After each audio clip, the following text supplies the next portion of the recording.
Hello, everybody. Hey, I meant to get back to you guys after my last video much sooner than I have, but as you can see here, I've had a bit of a mishap and ended up needing to have surgery on my arm. So that's why I'm a little later than I had promised in getting this new video out for you. So without any further ado, let's dive into this. Uh, so so we've all heard the chatter revolving around the real estate market right now. Interest rates, inflation, uh, is the real estate market going to crash and on and on and on.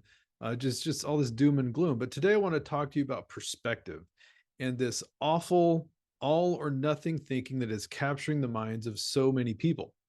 Now, one of the big topics of conversation in the real estate market, of course, is interest rates having gone up so much in such a short period of time.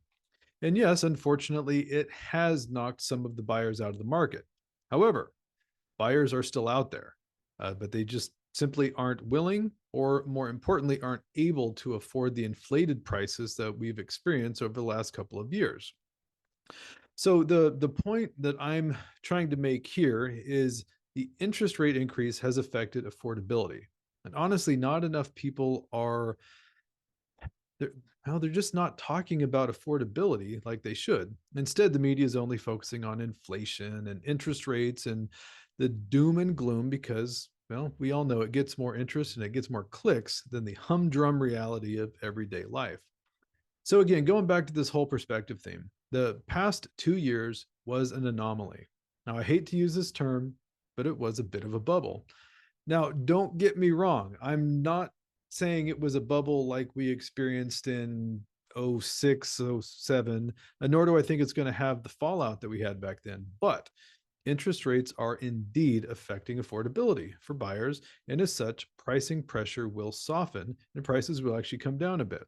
I don't know how far, but for those of you who are probably in your 60s ish or older, I'm sure you remember the interest rates of the early 80s being, 15, 18, 19%. So the perspective I keep talking about is market shift.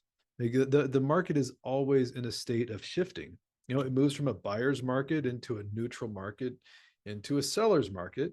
And then that seller's market at some point shifts back into neutral and then it goes back into a buyer's market. Um, it's just back and forth is how it always is. Historically, that is the pattern it is always followed. So as a seller, you have to manage your own expectations. We are not in the 2020, 2021 market any longer where properties were selling within like a week of being on the market. Some oftentimes above asking price, sometimes multiple offers. And instead, we have to get rid of that all or nothing thinking and accept the fact that, okay, instead of it selling within a week on the market, it might take 90 days, 120 days, might even take 6 months instead of receiving multiple offers. Well, you only need one offer to sell your property, one acceptable offer. So that's it for now. That's all I've got for you, but please reach out with any questions and have a great rest of your week.